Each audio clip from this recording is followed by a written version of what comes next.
Olá! Hoje o Mundo Político traz uma análise sobre o Congresso Nacional em ano de eleições. As prioridades do parlamento, a relação com o governo Bolsonaro, o futuro da recomposição, da renovação de forças nas duas casas e da sustentação do próximo presidente da República. Eu vou conversar com o jornalista Rodolfo Lago. Ele é diretor do Congresso em Foco Análise. Rodolfo, obrigada por atender o Mundo Político, a TV Assembleia. Eu que agradeço muito o convite, é uma grande honra estar aqui conversando com vocês. Rodolfo, vamos começar por hoje, pela pauta do momento, né? O presidente da Câmara, Arthur Lira, pôs na pauta o projeto de lei que legaliza o funcionamento de cassinos, jogo do bicho, corrida de cavalo e outros jogos de azar, não é? E esse é um tema que se arrastou por anos no Congresso Nacional. Por que agora e com um desfecho tão rápido? As informações que a gente tem é de que parece que ele próprio demonstra ter um certo interesse pessoal por essa pauta. Não sei qual é a razão, mas ele demonstra ter esse interesse, pautou. De fato, isso é um assunto que se arrasta há muitos anos, né? Um assunto muito polêmico, né? Os jogos são proibidos no Brasil desde a década de 50, né? Mas, enfim, toda hora se fala de retorno, se fala de retornar. Isso estava há muito tempo na pauta, mas havia já essa pressão, né? Para que isso retornasse à discussão. Ele colocou isso em votação, ele tem determinados apoios ali para fazer isso ser aprovado, mas, por outro lado, uma resistência grande de parte da própria base do governo, né? A chamada bancada evangélica, né? A bancada aí mais ligada às questões religiosas, né? Que teme ali enfim, que haja problemas aí, né, pela questão do vício do jogo e tal, mas enfim, o tema está na pauta e existe uma expectativa muito grande de que acabe vindo a ser aprovado na Câmara, né? Aí eu não sei como será no Senado. Bolsonaro diz que não apoia o projeto, que não sancionaria, mas o líder do governo, as notícias de bastidor trazem, é que ele estaria trabalhando pela aprovação. Por sua vez, Lira também. Tem uma zona cinzenta aí. Como é que é isso? O líder do governo e o aliado, o principal aliado, não é, no Congresso do presidente Jair Bolsonaro, que é o presidente da Câmara, Arthur Lira, trabalhando por um projeto que não interessa a Bolsonaro? Ou ele diz que não interessa? É de fato estranho, né?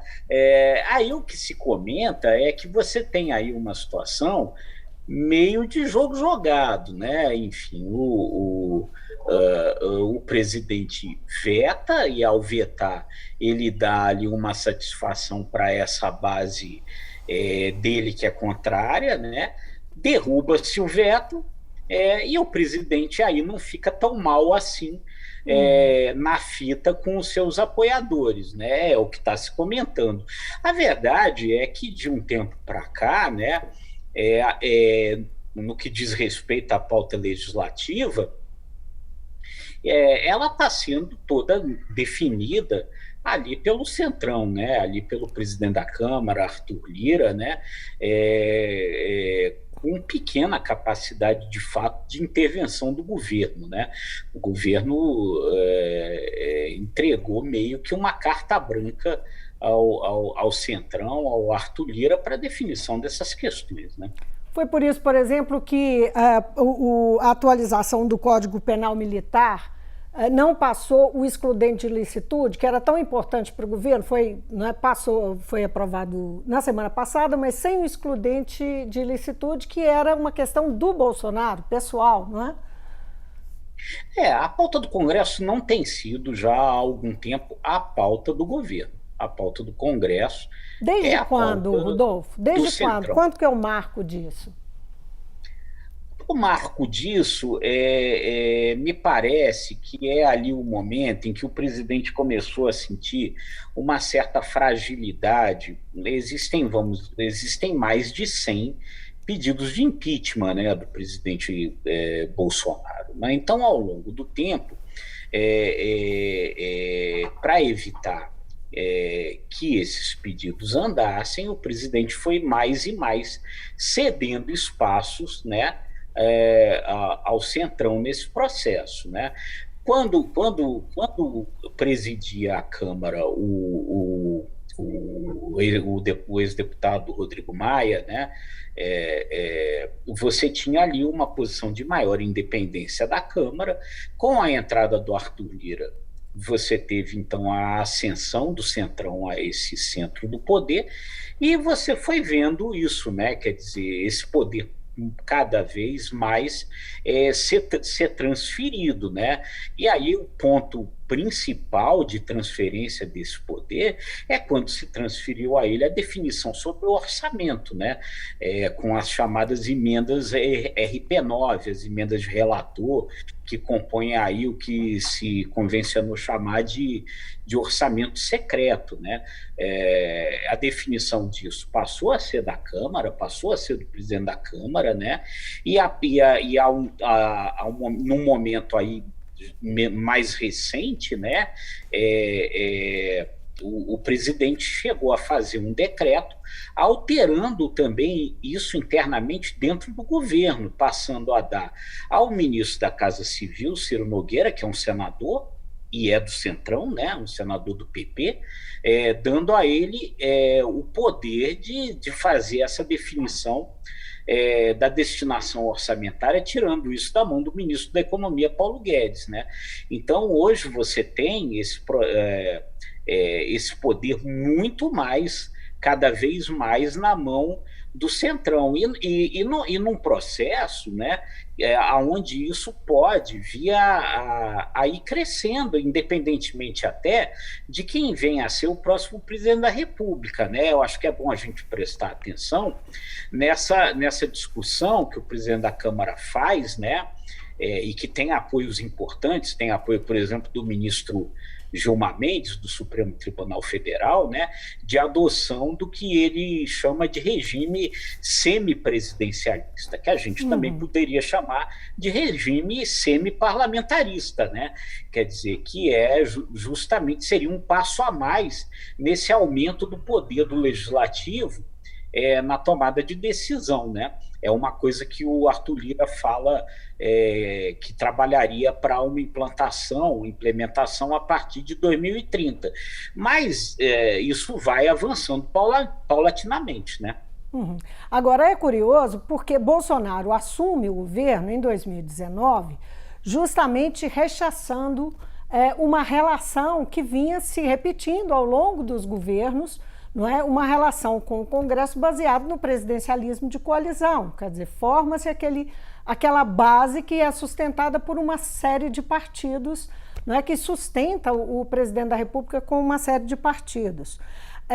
Ele rechaça, e agora, mais do que nunca, você está dizendo, você está apontando para esse poder que o Centrão, não todo o Congresso, mas o Centrão, tem sobre o Executivo por conta do orçamento, que foi triplicado, na verdade, né?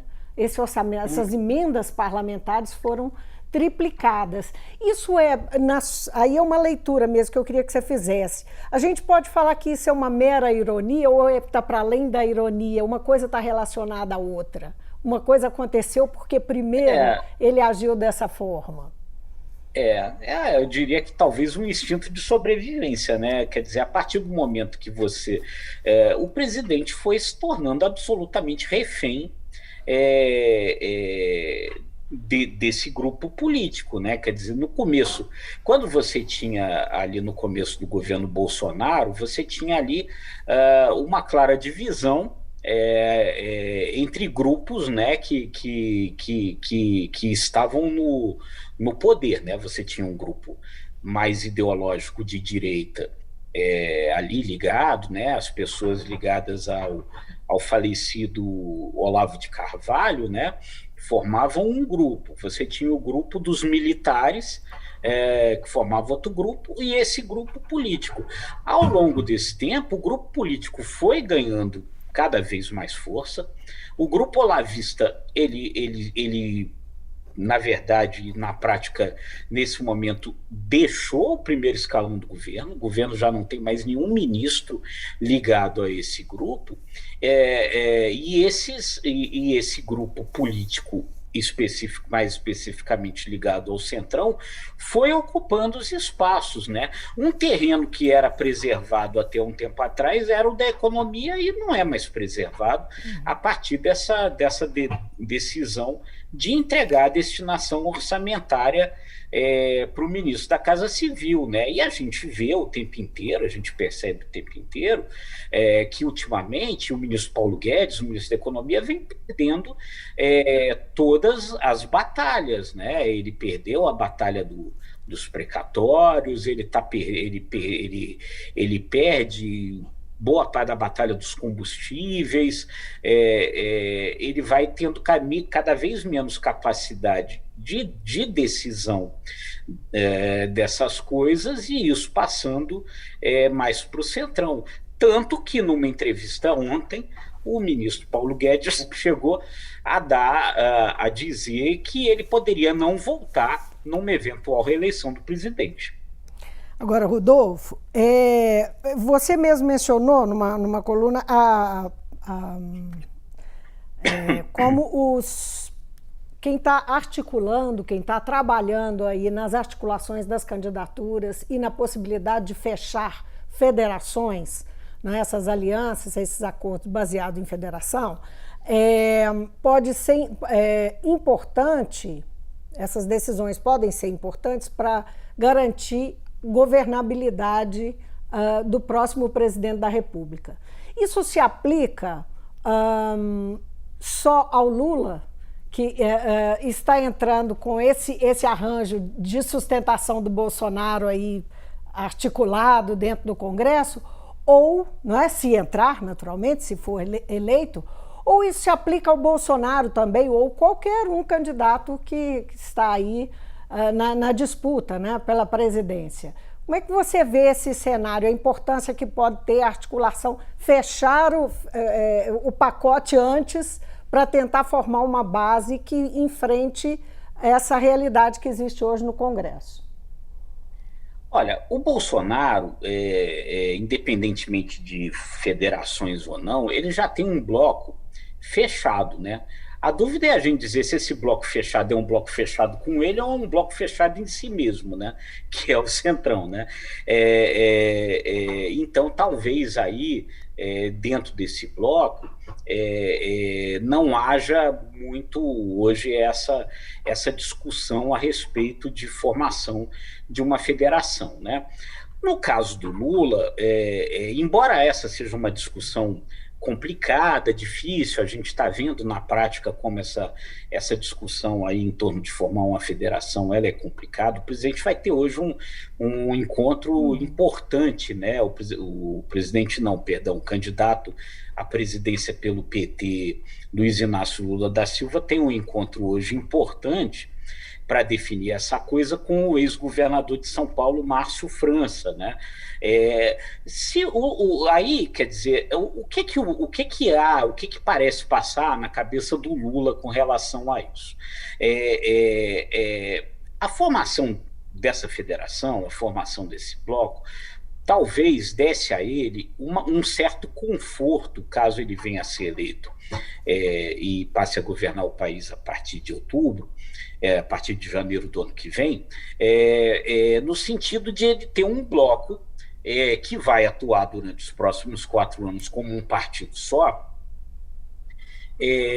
mais coeso para lhe dar ali uma certa tranquilidade. O Lula sendo eleito, muito provavelmente, também haverá um bloco forte contrário a ele, vindo desses partidos. O Centrão certamente vai continuar forte aí, mesmo na eventualidade de uma disputa do Lula. Então, ele tenta se contrapor a isso, né?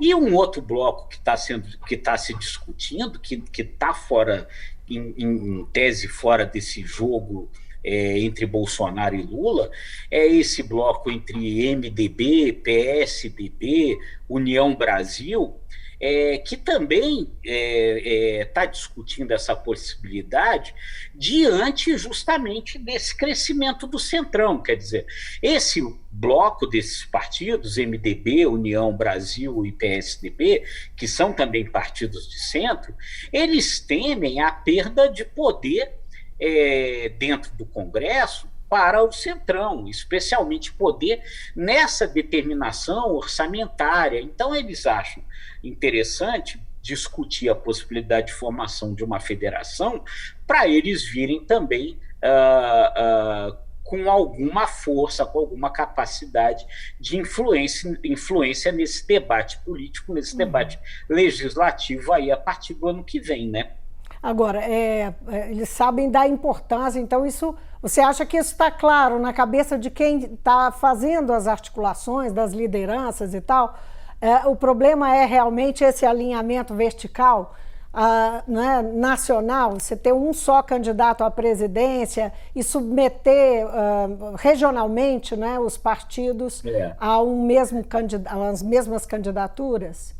Sim, sim. Eu acho que da cabeça dos dirigentes ali, dos presidentes de partido, essa questão ali tá bem clara de que existe essa necessidade, que não é uma coisa simples, porque ela esbarra em outras questões regionais também, né? Que aí precisam ser consideradas, e aí vamos ver quem é que vai ganhar nessas disputas internas nos partidos, por exemplo.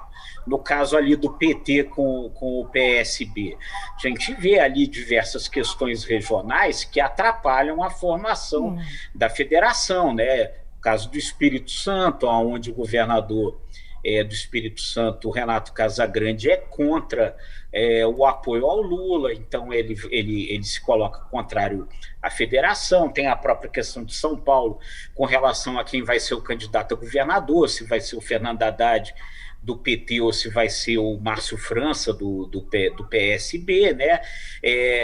Você tem em outros lugares também outras dificuldades, por exemplo, no caso da possibilidade de federação do MDB com o PSDB, né? O MDB em Alagoas, por exemplo, né? O governador Renan Filho, o senador Renan Calheiros, estão fechados para apoiar o Lula, né, como candidato à presidência.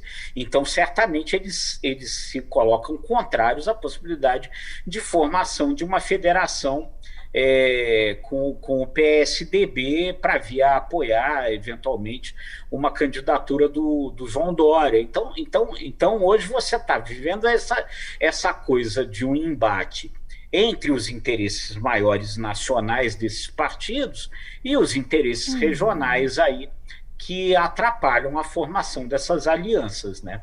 Falando ainda em federações, elas podem mirar também as presidências da Câmara e do Senado? As lideranças estão de olho nessa, quer dizer, que já é uma etapa adiante, não é? Que isso é para o início de 2023, mas a gente sabe que essas coisas não são feitas às vésperas de uma data assim, não é? Isso é feito, isso é trabalhado com muita antecedência. Claro, mas, sem dúvida, mas veja só, certamente isso terá influência, porque todas as decisões, de um modo geral, na Câmara e no Senado, no que diz respeito à divisão de cargos, elas levam em conta as proporcionalidades.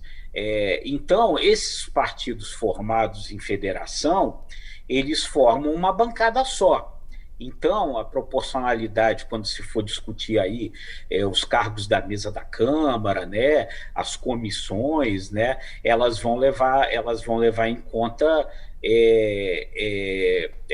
essas federações como se elas se elas forem formadas, como uma bancada só, né? Então Eles perdem poder esses dentro do Congresso, é isso que você está dizendo? No formato exatamente, de quer dizer, federação, perde espaço.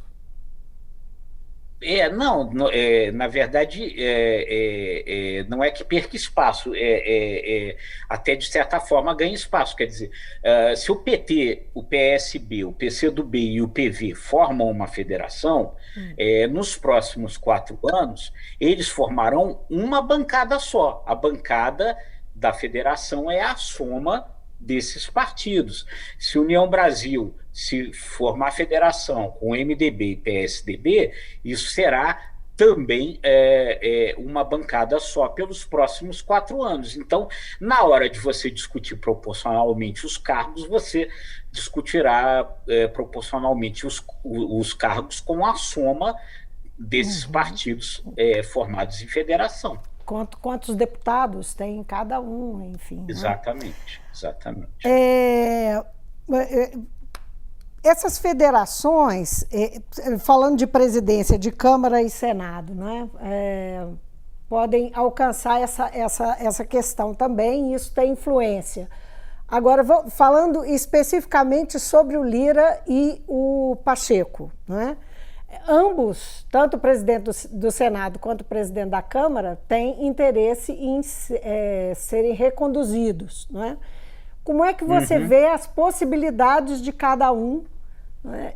Levando em consideração que agora o jogo começa a ser jogado todo de novo, é outro mandato, não é? Não é aquela... Não está se reelegendo no meio de um mandato, está se reelegendo no início de um mandato, né? Vai buscar a reeleição no início do mandato.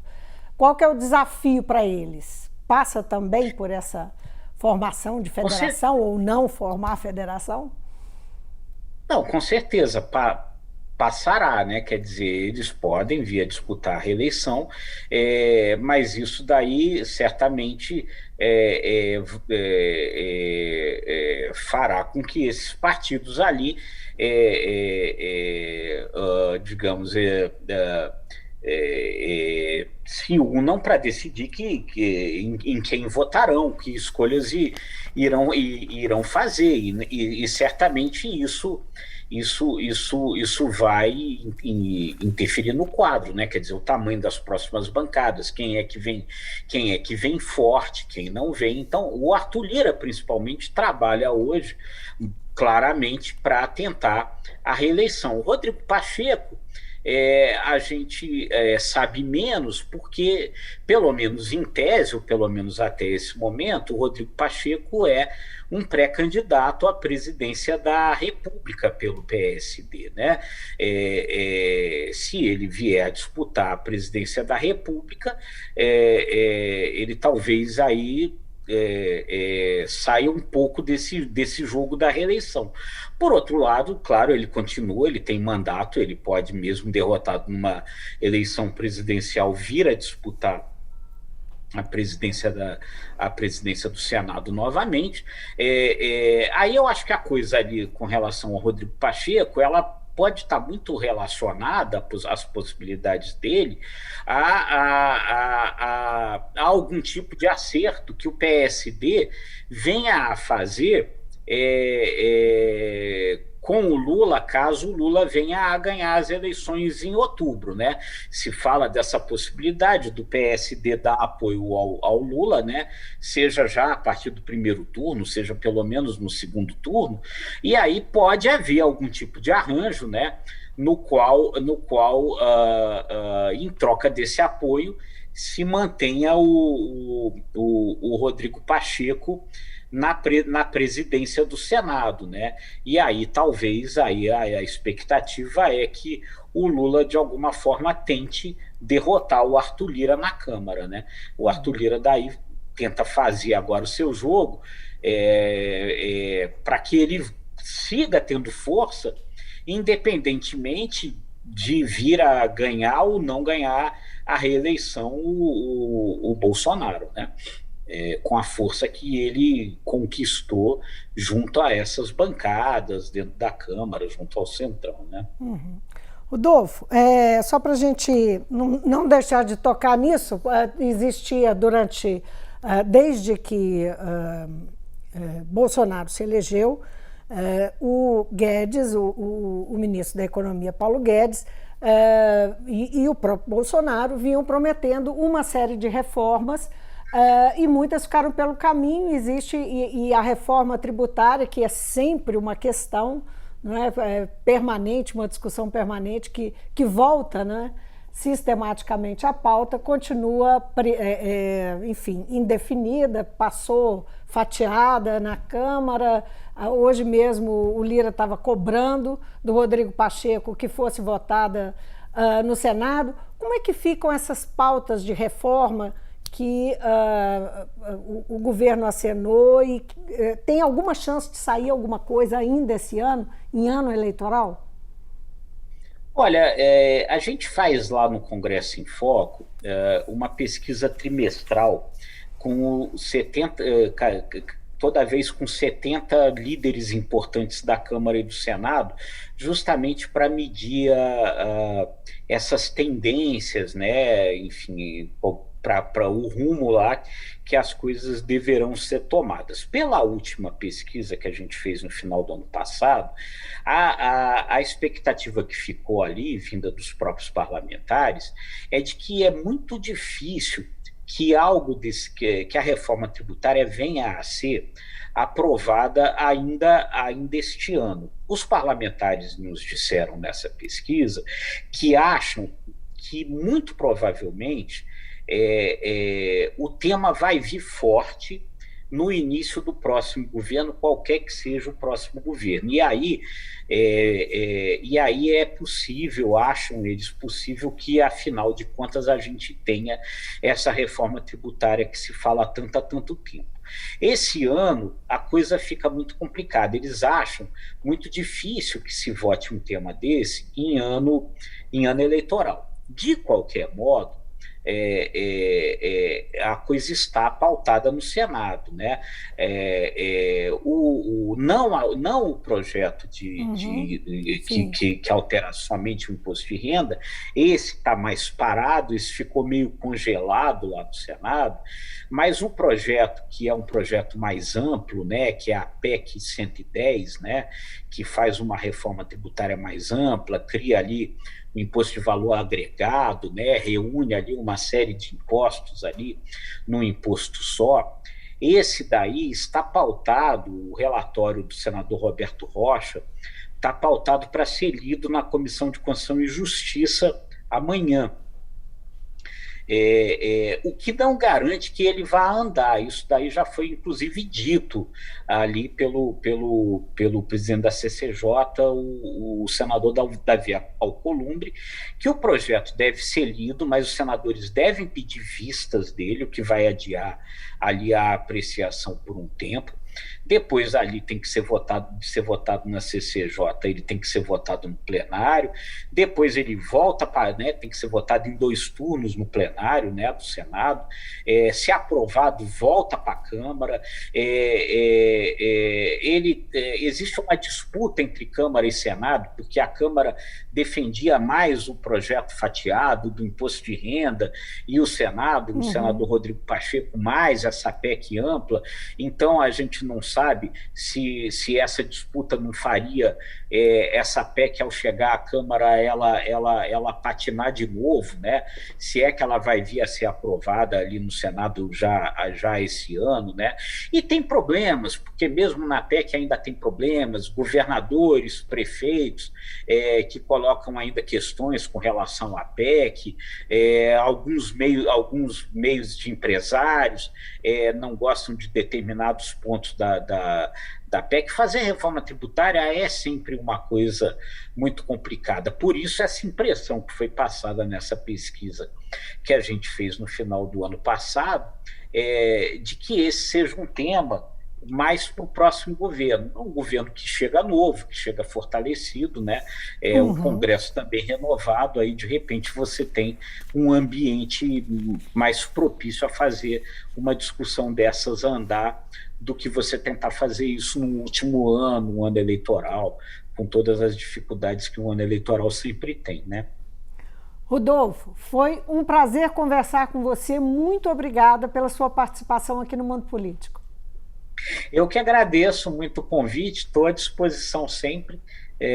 Não vamos esquecer disso. Muito, foi muito bom. Obrigada, um abraço. Eu conversei com o jornalista Rodolfo Lago, ele é diretor do Congresso em Foco Análise, sobre pautas do Congresso Nacional e o futuro das duas casas com a... Nossa, mãe, que coisa, hein? Vou lá, outra vez. Eu conversei com o jornalista Rodolfo Lago, ele é diretor do Congresso em Foco Análise, sobre pautas do Congresso Nacional e o futuro das duas casas com a renovação em 2023. Obrigada pela companhia e até amanhã.